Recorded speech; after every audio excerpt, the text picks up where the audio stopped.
ഈ മൂന്ന് കൂട്ടം കാര്യങ്ങളാണ് ഇവിടെ നാം ഈ പട്ടണത്തെ കുറിച്ച് കണ്ടത്. എന്താണ്? ജ്ഞാനി തന്റെ ജ്ഞാനത്തിൽ പ്രശംസിക്കരുത്, ബലവാൻ തന്റെ ബലത്തിൽ പ്രശംസിക്കരുത്, പിന്നെന്താ? ധനവാൻ തന്റെ ധനത്തിലും പ്രശംസിക്കരുത്. ഇത് ഒരു ഡയറക്റ്റ് കൽപ്പനയാണ്. യെരമ്യാ പ്രവാചകൻ അന്ന് വളരെ വ്യക്തമായിട്ട് പറഞ്ഞ വിഷയമാണ്, ഭാരത്തോടെ പറഞ്ഞതാണ്, അങ്ങനെ സംഭവിക്കരുത്. എന്നാൽ ഈ പട്ടണങ്ങളിൽ അങ്ങനെ സംഭവിച്ചു. അതിന്റെ അനന്തര ഫലങ്ങൾ നാം വായിക്കുന്ന അതേ വാക്യത്തിൽ കർത്താവ് എന്ത് ചെയ്തു എന്നുള്ള വിഷയം നാം വ്യക്തമായിട്ട് അവിടെ വായിക്കുന്നു. Do not boast in wisdom, do not boast in might, do not boast in riches. ജ്ഞാനത്തിലോ ബലത്തിലോ നമ്മുടെ ധനത്തിലോ നാം നിഗളിക്കുവാൻ, ആശ്രയിക്കുവാൻ, ബലം കണ്ടെത്തുവാൻ പാടില്ല. ഈ ജ്ഞാനം എന്ന് പറയുമ്പോൾ പലതരത്തിലുള്ള ജ്ഞാനവും ബുദ്ധിയുമുണ്ട്.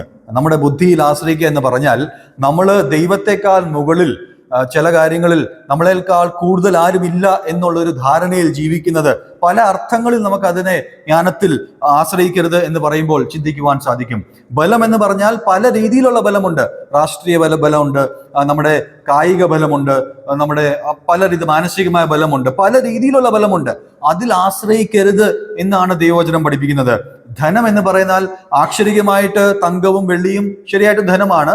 പല രീതിയിൽ ധനം ഉപയോഗിക്കാൻ പറ്റുന്ന സാഹചര്യങ്ങളുണ്ട്. അതിലൊന്നും നാം ആശ്രയിക്കുവാൻ പാടില്ല. 24 വാക്യം കൂടെ ഒന്ന് വായിക്കാം. യെരമ്യാ പ്രവചനം 9-ാം അധ്യായത്തിന്റെ 24 വാക്യത്തിൽ അവിടെ ആശ്രയിക്കരുതെന്ന് പറഞ്ഞിട്ട് 24 വാക്യം ഒന്ന് ശ്രദ്ധിച്ചേ. അവിടെ എന്നെ ഗ്രഹിച്ച് അറിയുന്നവൻ തന്നെ പ്രശംസിക്കട്ടെ.